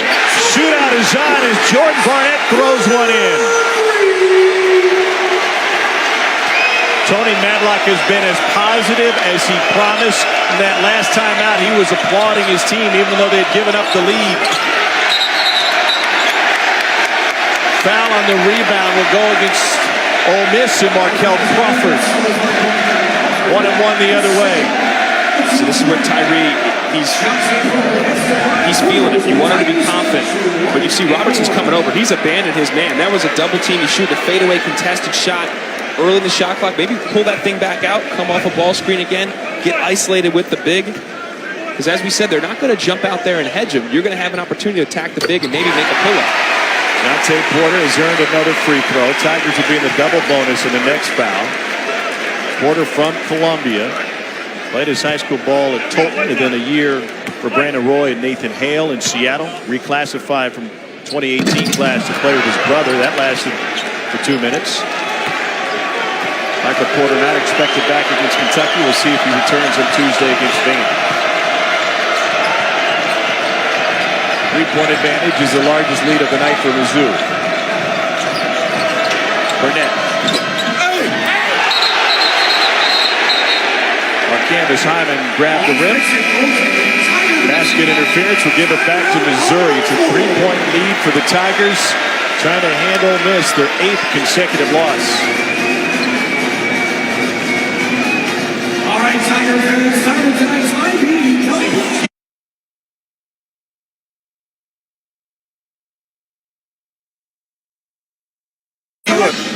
Missouri has outscored Ole Miss by 10 in the second half. The Tigers with a 3-point advantage.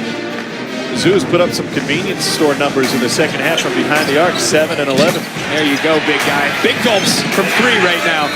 Everybody is open, taking him and knocking him down. 33% of this team's offense comes from behind the arc. That is 33rd in the nation. When they make threes, they're a different team. I always had you as more of a Wawa guy. Oh, Wawa's more the eastern state of Pennsylvania. Yeah, okay, Sheets. Well, it's a 3-point lead for Mizzou right now. Under 4 to go. Konza Martin's team just dropped a road game against LSU.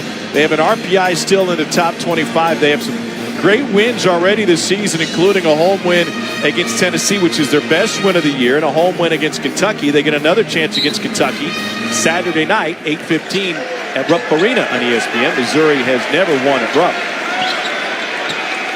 You come out in that 1-3-1 zone. We said they'd show it at some point. Different look. Watch for the lob in the backside. There it is. Barnett had it broken up. Good read by Terrence Davis. And then Ole Miss gives it away right through Burnett's hands. We talked about a team playing free and easy, but the question is, if you are a losing team, which Ole Miss is, they've lost 7 in a row, they're 4-10 in the league. What happens in crunch time? How do you hold on to that confidence that you had for the first hour and a half tonight? Got to insulate yourself. It's got to be that group. As soon as that turnover happens, next play, you got to be confident. Jonte Porter's confident. Too easy, and they worked on that in shoot around. They're going to screen the backside, try to get it to the corner for an open 3. They got to execute defensively. They didn't. Big shot by the Tigers. Terrence Davis slices his way through. 17 for Davis. Back-to-back possessions with a 1-3-1. They're out of it now. Ole Miss going back to man-to-man. Maybe look at pick and pop action with Jonte Porter, or that high screen roll and replace has been effective. Got a mismatch. Crawford on Porter. He wants it in post. But Crawford working hard, working too hard. He'll get whistled for the foul. His 3rd. And 2 free throws coming for Jonte Porter. So when they're in that 1-3-1, they want to get it in the corners at times. And look at this in the backside. Good ball fake by Geis, but the bottom man has got to be over there and making a run towards the ball. And unfortunately, the rotation is very late from Terrence Davis, and this is something they talked about in shoot-around. Sometimes they screen the backside. Sometimes you just got to know that's where they want to get it when their shooters are in the corner. That's just too easy. Another one coming for Jonte Porter. Comes from a basketball family. You know about his brother, Michael Porter Jr. His mom, Lisa, as a senior in high school in the state of Iowa, averaged 59 points a game at Jefferson High School in Cedar Rapids. Absurd. Burnett dumps it off. Stevens a jam. And a foul. They're going to get Jonte Porter with the foul.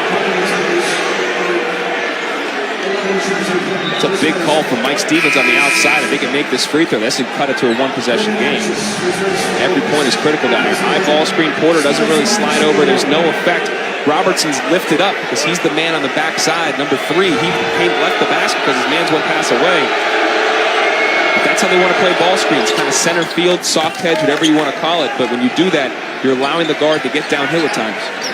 Well, they changed that up recently because Missouri's bigs had so much trouble with the high ball screen, picking up fouls, hedging 23 feet away from the basket.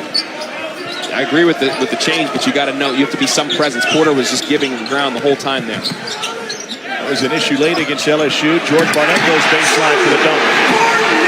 And the St. Louisans got 14. Missouri back up by 5 with 2 minutes to go. When your defender loses sight of you, cut back door. That's exactly what Barnett did. Excellent pass, tremendous cut.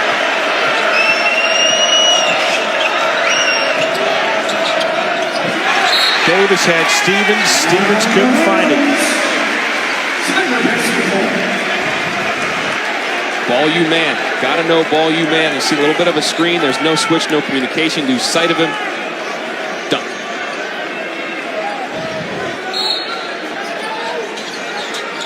Full court pressure now for Ole Miss. And Missouri has problems turning the ball over. When you press him, he can lead to problems. Tyree back rims it. This is what happened at the end of the Mississippi State game.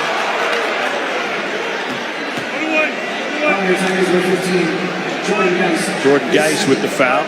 Wednesday at 7 Eastern. An ACC Sonic blockbuster doubleheader. Number 10 North Carolina faces Syracuse at the Carrier Dome. Then following that game, Louisville travels to Cameron Indoor to take on number 5 Duke. Both games on ESPN and the ESPN app.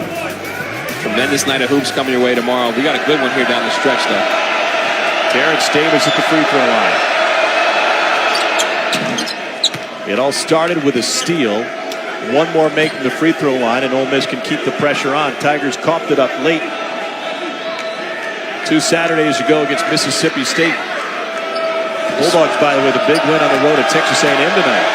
A huge win for Ben Howland's club, but this is where not having a real true point guard can hurt you.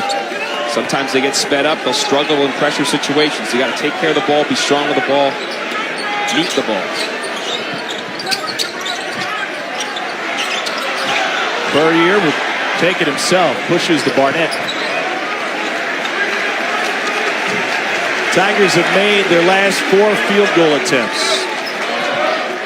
90 seconds to play, a 3-point game. Terrence Davis got his hands on it. Another Mizzou turnover. Turnover number 19.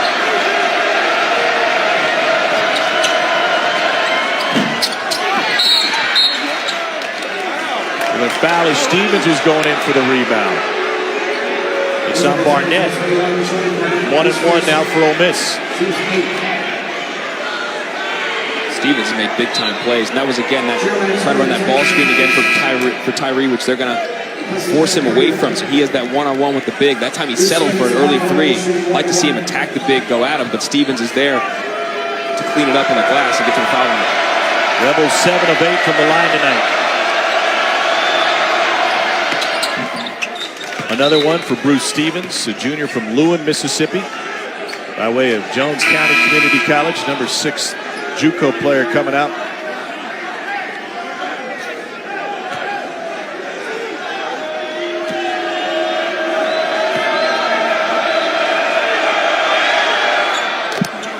Stevens 2 for 2.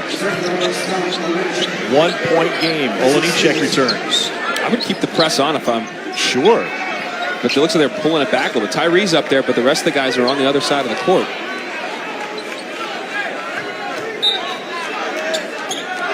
Madlock saying no fouls and everybody rebound. We see Tyree come off. I think you continue to press the Tigers in this situation. Missouri is +9 on the glass.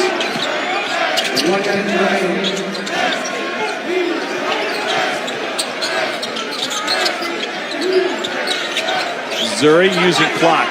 Shot clock at 9. Cassius Robertson turns it over. Stolen by Markel Crawford. To the left, and it's swatted by Barnett. Timeout Ole Miss with 22 seconds left on the shot clock. 38.6 on the game clock. The Rebels trail by 1. They have the ball. Great job by Ole Miss to... They had been hedging and getting back. Instead, they switched the screen here, and there was a mismatch. Stevens was on him. He's able to get a little bit into the lane, but he just assumed that Barnett was going to be open, and Davis did not help off Barnett. He stayed close, gets a piece of it, but what a block by Barnett to keep the lead for the Tigers here. But now an opportunity for Ole Miss. How about the decision by Tony Madlock to call off the press and get a steal in the front court? I mean, the press was working so well, you could kind of see that panic in Missouri's eyes with no point guard. It still played out. Yeah, it worked out for him. I would, like I said, I would have pressed, but that's why he's sitting over there. I'm sitting over here. So good job of getting the turnover. Now on this end, I'm interested to see what they run. Early in this half, they went through Stevens at times, who was very effective on the block, one-on-one or out of the double. They can opt to do that, or Tyree's been really aggressive and good off the ball screen. Tyree's been really effective, so we'll see what they do here. But he's come out ultra aggressive, and his pull-up game in mid-range is really good. He's terrific off the bounce, the kid from New Jersey. And he's definitely shot it with tremendous amount of confidence. He had been cold over the last 3 games, just like the rest of this Ole Miss team. That caused Andy Kennedy not only to step down towards the end of the season, but to step down and leave for good. So Tony Madlock trying to go to 2-0 as an interim coach. This is the first, as far as we're aware, the first time in Ole Miss's basketball history, 108 seasons, that they've had an interim head coach. Not that he wants more to start off that interim head coaching career than with a win. 16-second difference in the shot clock and game clock. Tyree working on Geis. Pull up. Short. And then a reach-in foul on bringing Tyree. He had been the star all game with 21. Did you like the look? They went straight isolation. They went 1-4 flat. He was going to go by himself, because he did get trapped in the corner coming off a ball screen earlier in the half a few minutes ago. So maybe they wanted him just to go one-on-one with Geis. They thought they had an advantage. But in that instance, you want to try to get it into the guy's body there. Maybe not settle for the fadeaway late game. But they're still obviously right there with the opportunity here. Although it's 2 free throws, still a 1-point game. It'll be a 1-possession game no matter what. Geis is perfect from the free throw line tonight.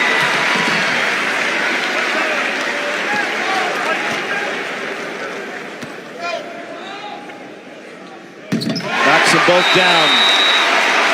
Timeout. Conzo Martin has set up the defense. Shot clocks are off. Ole Miss will have a chance to tie this one late, and they've been fantastic from 3 tonight.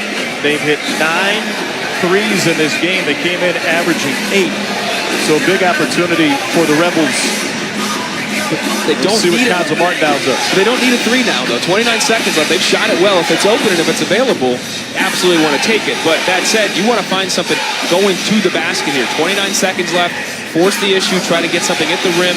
I would figure Tyree again is going to be looking to create off the bounce, or again play through Stevens, but you don't need to settle for a 3. I don't know what's going to happen with Ole Miss in the last 29 seconds of this one or the rest of their season. They've got a ranked Tennessee team coming to town on Saturday. But the goal to get this team to play free and easy has certainly worked tonight for Tony Madlock. Yeah, Tony wanted to invigorate this team with some energy. That's why Andy Kennedy stepped away to maybe re-energize his squad. They finished strong. Well, they have done that. They played hard. They played fast. They played loose. They played tough. Now that said, you got to play smart down the stretch here. Get a good look. It doesn't have to be a forced 3. Get a good look and extend this game. You expect Missouri to switch up how they've guarded the high ball screen, go back to what they were doing earlier in the season to get some more help from the big? That's a great question, and I don't think you want to hedge out because of what you said before. They are prone to foul right now. You don't want to put Ole Miss on the line by fouling them. What I would think you may do, because you're down 3, is switch everything. You don't want to give up a 3. You don't want to have any communication issues. So 1 through 5, we're switching everything. If they beat us to the 10, okay, we'll deal with that. But we're not going to give up a 3 on communication or breakdown. Rebels have missed each of their last 4 field goal attempts. Tigers are going to show a little bit of pressure here. I like this move. Don't foul, but a little token pressure to make them waste some time.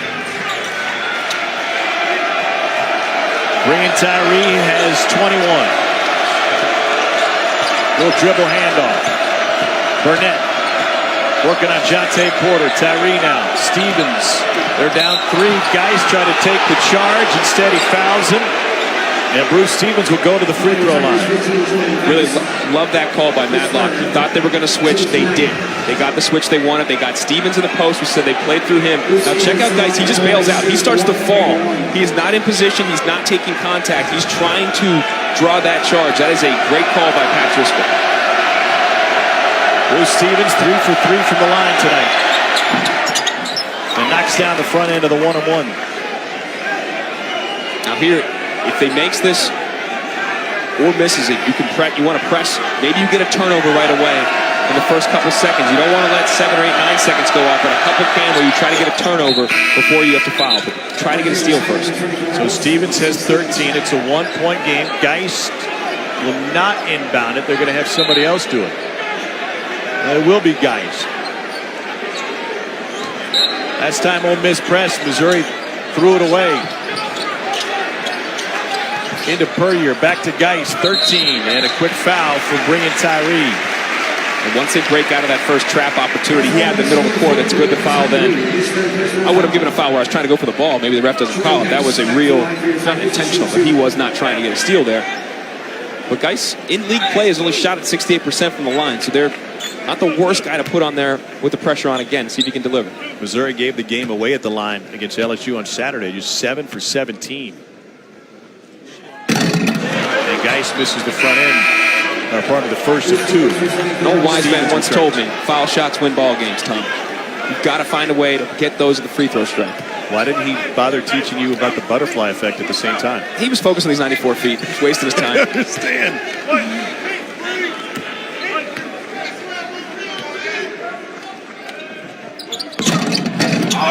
Used every bit of the rim in the backboard. Missouri by a deuce, under 13 to go. Tyree will push, front court timeout, and Ole Miss will have 8.7 left on the clock. Rebels out of timeouts. Both teams in a double bonus.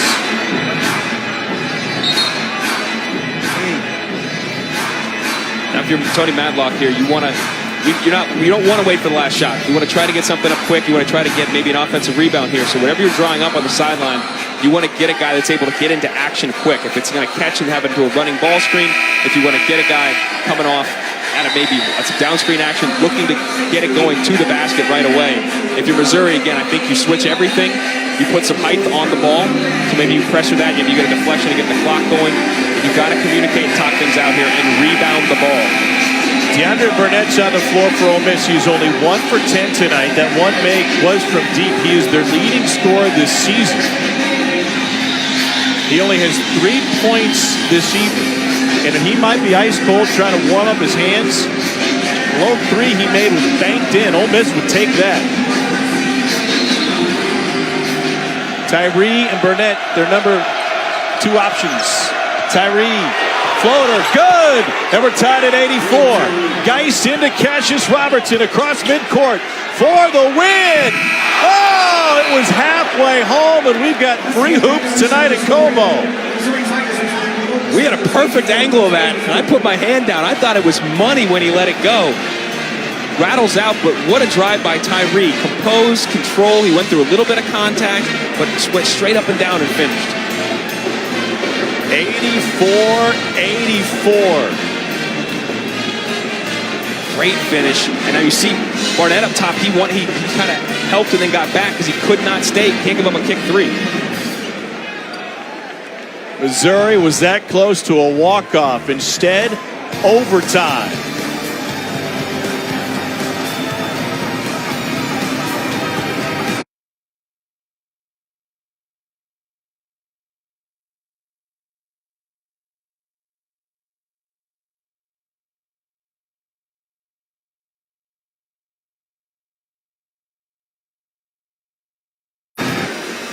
Overtime presented by 5 Hour Energy from Mizzou Arena in Columbia, Missouri. One of the hottest SEC teams, the Tigers, who had won 5 out of 6, trying to knock off a team that's lost 7 in a row. Brian Tyree got us here. Great take by Tyree again. Barnett couldn't really help too much, so he got to the lane, used his body, was physical, but Robertson the other way. When he let that go, I thought that thing was buckets. Well, it must be something about the schools from the Magnolia State. Missouri's only played 1 overtime game this season. They knocked off Mississippi State here at home. That was another game where they gave away the lead late. Meanwhile, Ole Miss is 0-3 in overtime games. Missouri led by 6 with 3:24 to go in this one. The Rebels fought their way back. Jordan Geis made just 1 of 2 from the free throw line with 8 seconds to go to leave the door open.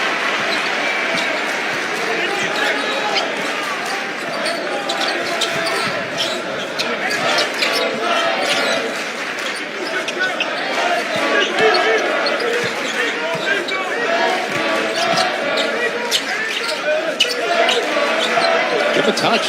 Tillman wants it inside.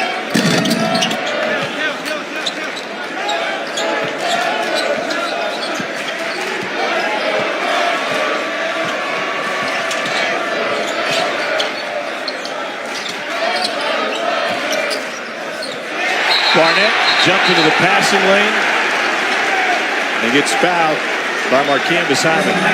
Both teams are really stagnant possession right there to open overtime. Got to keep moving, keep being aggressive. They both gave up leads.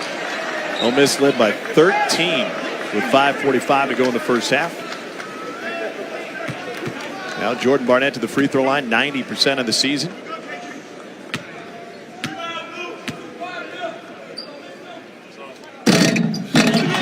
Free throw shooting critical for Missouri. They went just 7 for 17 from the line against LSU. Geis missed a big one a moment ago.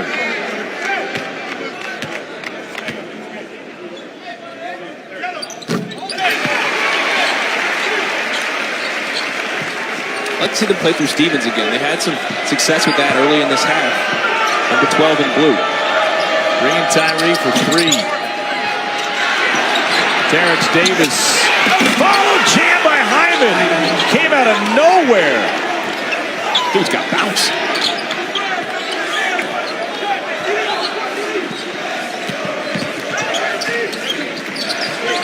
Per year, touch pass to Tillman. Couldn't gather.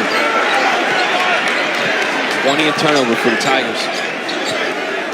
And there again, Puryear on the pick and pop. He's wide open. I know you want to get it to Tillman. Take a dribble in, take a 15-footer. He can make the 3 too. He's wide open, but it's in his head a little bit. He struggled as of late.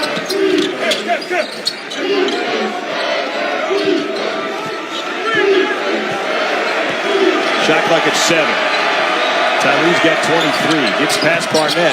Taken away by Tillman's long arms. Geist out front. Will take it. Got stuck. That thing was spiked by Davis.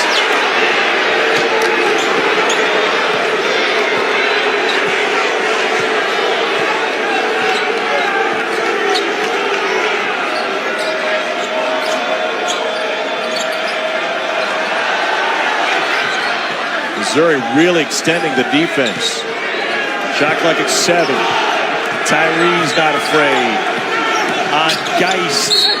And then picks up the foul on Tillman. 3rd on Jeremiah Tillman. Great defense by Tillman the possession before to ignite this break. But how about Davis getting back just straight up? Volleyball spike is right. Looked like Slider and Top Gun right there. Nice. I thought you'd appreciate it. Yeah, we need a montage. Here's bringing Tyree.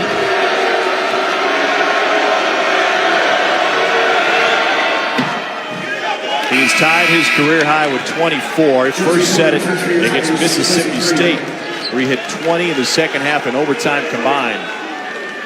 I like this substitution by Konzo Martin. Just brought in Jonte Porter for Puryear.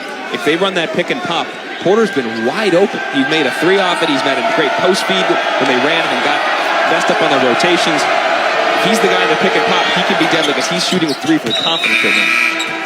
Career high 25 for Tyree. Stevens and Tyree will both get a breather. Well, offense, defense. Stevens does have 4 fouls. He's been really critical in this game. Can't have him foul out.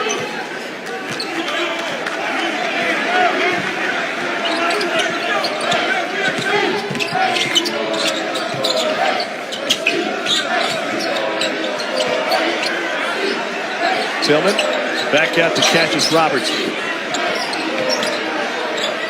Barnett steps into a 3. That is off of Ole Miss and will stay this way. Their offensive possessions in the second half have been very stagnant. The one good action they had was when Puryear was wide open off that pick and pop, but I don't think made the right decisions. Other than that, they've been very stagnant, trying to get it inside a little too much of Tillman without much movement. Dice can't find anybody. Porter lost his footing, and Crawford whistled for the push. That is the 4th on the Memphis transfer, Markel Crawford. When I first saw this almost looked like an NFL play where the cornerback doesn't turn and locate the ball. Like got it for face guard. Well, this he's got kind of an eye up, but he would have had the steal. I don't think he needed to turn and grab Porter. That was a poor pass. I think he could have gone straight up and high pointed the ball if he saw it and get a piece of it.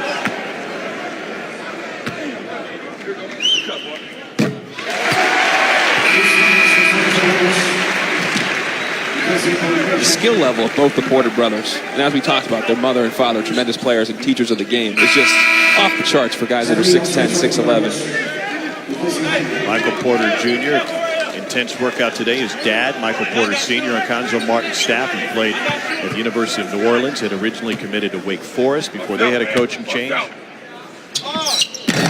Missouri has 6 players in double figures, including Jonte Porter, who's got 17. It's a 1-point game.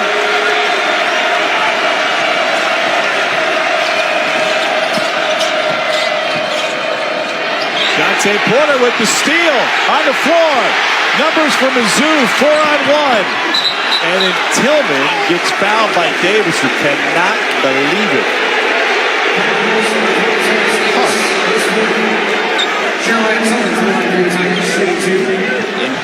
Tyree actually had the kick out. This is a good job. He's attacking the big, getting downhill like his coach wants him.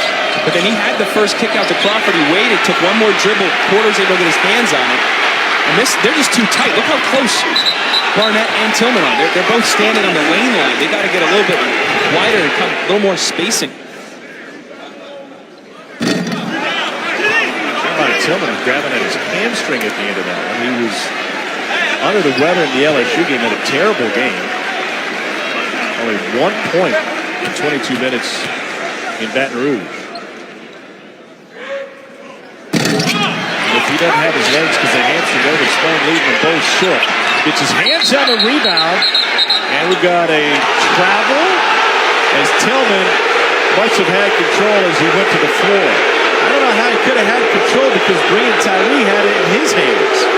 That's a tough call because obviously you can travel on the floor. You can't roll over with possession of the ball. I just don't think he had sole possession of it. But we'll take another look here. You see Mike Stevens made the call on the outside. He's saying he rolled, he fell over with the ball in his hand. That's tougher. Second look. Here's Stevens now.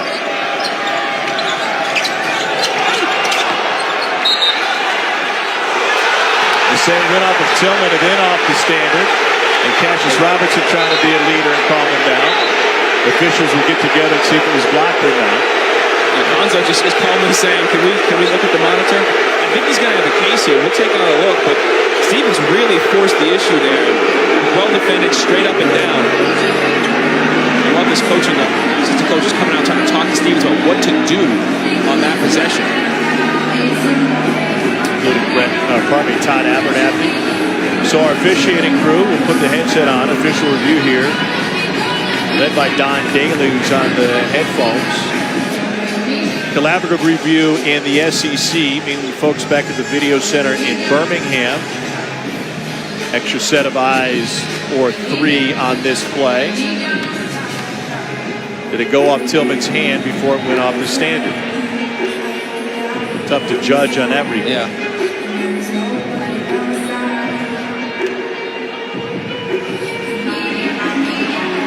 I don't know. It's a tough call. Bear in mind, the call is Ole Miss ball on the floor. That one, I think, is the best angle, and I think that is off Stevens. I think it looks like he's actually shooting it, and it goes over Tillman's fingertips. I love the Coach Abernathy came right out to him and said, what you want to do there, when they got to clear it out, you start going and he cuts you off, you've got to get back to the middle somehow. You got to spin back to him, or you can back dribble, throw it out, and repost. You don't need to force the bad position against a guy that is on the baseline already, and he's got tremendous length on you. Bruce Stevens has had a lot of success operating off of the baseline in the short corner tonight. What we got? They will reverse it after going to the replay. And that's a huge 9-second difference. Because if it's 2:01 left in this game, Ole Miss is going to have the ball there. That's under 2 minutes. You can go to the monitor, and that's a big swing of things here for the Tigers. Terrence Davis telling his guys to get a stop here. They've gotten stops. Missouri hasn't made a shot in overtime. Jonte Porter. Hyman with the board. They worked on that too again. Stunting from the weak side when they go pick and pop. Markel Crawford was the guy that came over and made it a slightly contested shot. He was great at that in shoot around. Communicated, knew it, got it, executed at the biggest moment. Terrence Davis probing, falling away. Jordan Barnett rises for the board.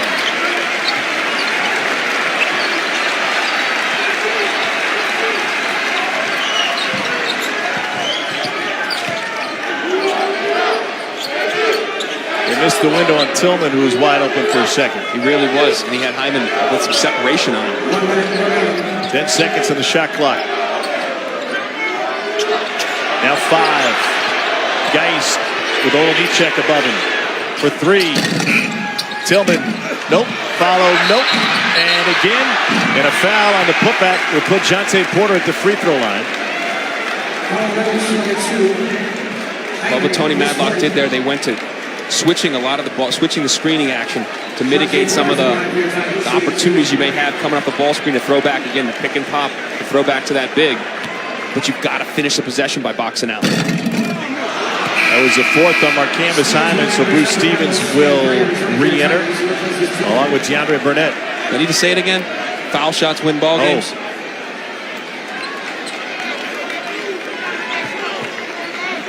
3 big misses from Missouri.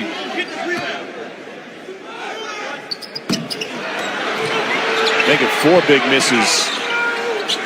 Tyree up the sideline and will peel back. Ole Miss holding on to a 1-point lead.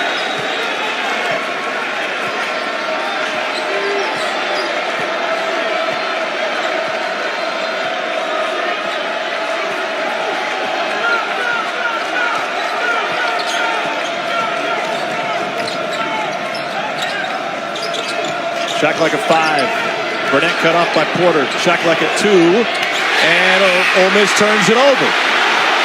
Shot clock off. Geist will push. 10 to play in overtime. Jordan Geist down the lane. Has it blocked. Ole Miss with the ball. Foul with 5 seconds left. And Markel Crawford will sprint to the other side.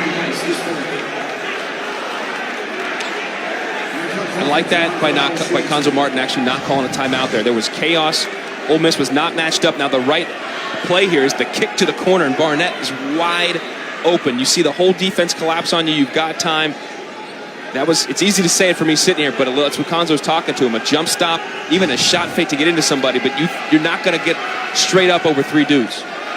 Here's Markel Crawford.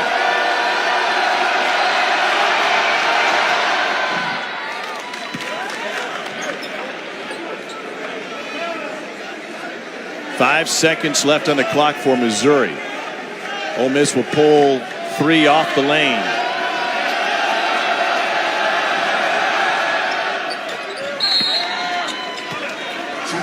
Tony Madlock wants a timeout. Missouri has had end-of-game issues for a good chunk of the season. Some costly turnovers late, including a steal by Chris Chiozza of Florida to give the Gators a walk-off win here at Missouri. That remains one of the Tigers' worst losses in the season. It's their only quadrant 2 loss, which was costly because it came at home to a very good Florida team. So Tony Madlock will grab his team. They've scored 90 points to get today. That's 15 over their average. Think about this, Mizzou again, 37th in the nation in defensive efficiency. They've struggled to guard at times, but here it's about Mississippi guarding. Now they're going to want to switch everything here. I would say you pick up three-quarter court. Don't let them advance the ball to midcourt on the fly. Make them burn some clock, switch everything, communicate, contest, and obviously do not foul. Missouri in overtime has 3 free throws. That is it. They've also missed 4 big free throws in this game. Jonte Porter's missed a couple. Jordan Geis missed one with 8.7 seconds left in this game. Jordan Barnett missed the first of a 2-shot free throw opportunity. Tigers' resume has them as a tournament team. This would be a costly home loss if they can't pull this out. Joe Lunardi currently has them as a 7 seed. And right now, their worst loss of the season was a neutral site loss to Illinois. It's an Illinois team that has really struggled over the course of the season. Missouri is just 6-4 in their 10 games that have been decided by 5 points or less. See what they've drawn up here. You've got Cassius Robertson, your best shooter on the far end of the court. They may try to be getting a baseball pass. Almost that Bryce Drew old player. If you can get somebody going towards the basket, maybe Robertson's going to try to spot up. That was called Pacer. It was a game winner against Ole Miss in the NCAA tournament for Valpo. Cullen Van Leer pushes it ahead. Here's Geis, 4. Now 3, 2. Geis has to throw it up. Missouri did not get the look they wanted. Nothing happened for the Tigers, and Ole Miss snaps a 7-game losing streak as Tony Matlock gets a win in his coaching debut for Ole Miss. Tremendous execution defensively by Ole Miss. They're able to slow down the ball, and there was a screen for Robertson on the baseline to come out. They switched it beautifully, forcing Geis into a tough shot. Missouri did not execute offensively. 21 turnovers. They didn't come with energy in the beginning of this game. Ole Miss, a credit to them. They came out, played hard, played fast as Tony Matlock won. Humongous win for this team. Here's the last look for Missouri. Geis across midcourt. And nowhere to go for the Tigers.